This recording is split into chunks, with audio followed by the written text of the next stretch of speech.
Bismillahirrahmanirrahim. Assalamualaikum warahmatullahi wabarakatuh. Perkenalkan, nama saya Fatih Azik dengan NPM 233510675. Baik, di sini saya akan menjelaskan mengenai tentang cara kerja algoritma selection sort, bubble sort, dan sequential sort. Di sini langsung saja pembahasannya. Di sini sebelum kita ketahui algoritma brute force itu adalah pendekatan langsung dalam menyelesaikan masalah dengan mencoba semua kemungkinan berdasarkan penyataan masalah dan definisi konsep yang ada tanpa analis atau optimasi khusus. Kata force menekankan bahwa metode ini mengandalkan kekuatan pemrosesan komputer, bukan kecerdasan atau strategi manusia. Keunggulan dari pendekatan brute force ini, yang pertama itu dapat diterapkan pada berbagai masalah yang sangat luas. Yang kedua, menghasilkan algoritma sorting, search, dan perkalian matris yang layak setidaknya pada beberapa nilai praktis tanpa membatasi ukuran. Berikut contoh metode algoritma yang pendekatan brute. Yang pertama itu yang saya bilang tadi, algoritma selection sort. Yang kedua, algoritma bubble sort. Yang ketiga, algoritma sequential sort. Yang pertama itu selection sort atau mengurutkan. Ini adalah algoritma pengurut sort atau sorting yang bekerja dengan cara memilih elemen terkecil atau terbesar dari daftar, lalu menukarnya dengan elemen pertama dan mengulangi proses ini untuk elemen berikutnya sampai seluruh terdaftar turun. Nah, di sini contoh codingannya yang saya kerjain tugas 4. Di sini fungsi selection, def selection sort, array ini artinya array, n sama dengan line itu array, for in range dan min index e, for j in range e plus. Lalu tukar elemen array i, array ada miss operator. Cara kerjanya, temukan elemen terkecil di array dan ditempatkan di posisi pertama. Lanjutkan dengan mencari elemen terkecil berikutnya dari sisa array. Tempatkan di posisi kedua. Ulangi prosesnya hingga seluruh array turut.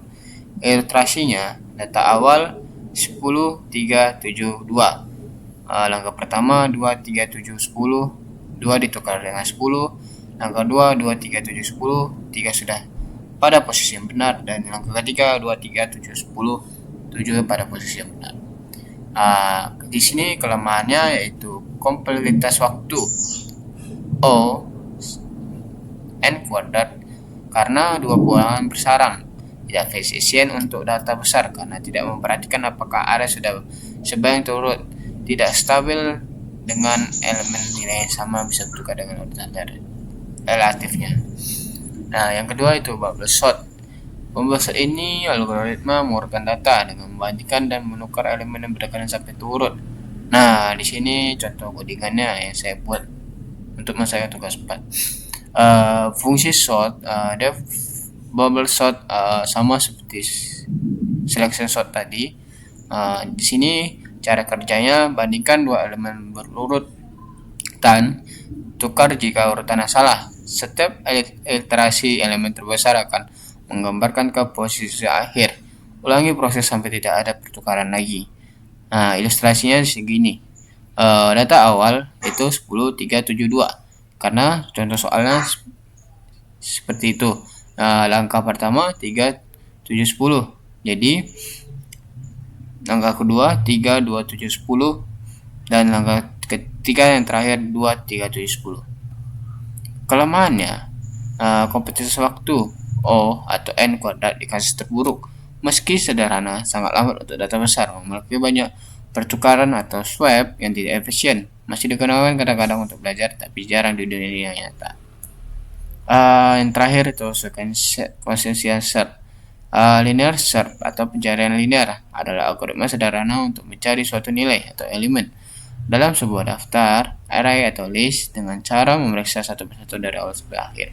Nah, di sini codingannya, Di sini seperti yang sebelumnya, bubble sort dan selection sort, yaitu di sini cuman return i mengubah jenis index jika ditemukan dan return -1 jika tidak ditemukan.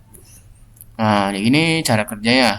Perhatikan, periksa dan elemen satu persatu dari awal hingga akhir. Jika elemennya cocok dengan yang dicari, kembalikan indeksnya. Jika tidak ditemukan hingga akhir, berarti elemennya tidak ada. Seperti ilustrasi, mencari 7 dalam 10, 3, 7, 2. Bandingkan 10 tidak, bandingkan 3 tidak. Bandingkan 7 ditemukan di indeks kedua.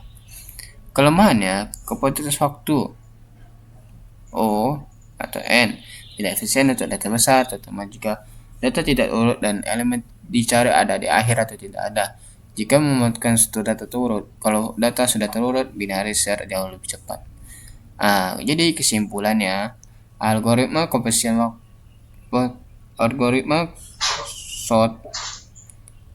kompleksitas ada waktu kelemahan utama pada data besar.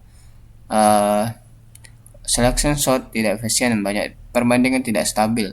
Bubble sort itu banyak pertukaran, lambat dan tidak cocok untuk data besar. Selection sort pencarian lambat, tidak efisien untuk data besar atau turut. Sekian dari PT saya lanjutkan ke codingannya. Nah, di sini seperti saya jelaskan tadi yang di PPT,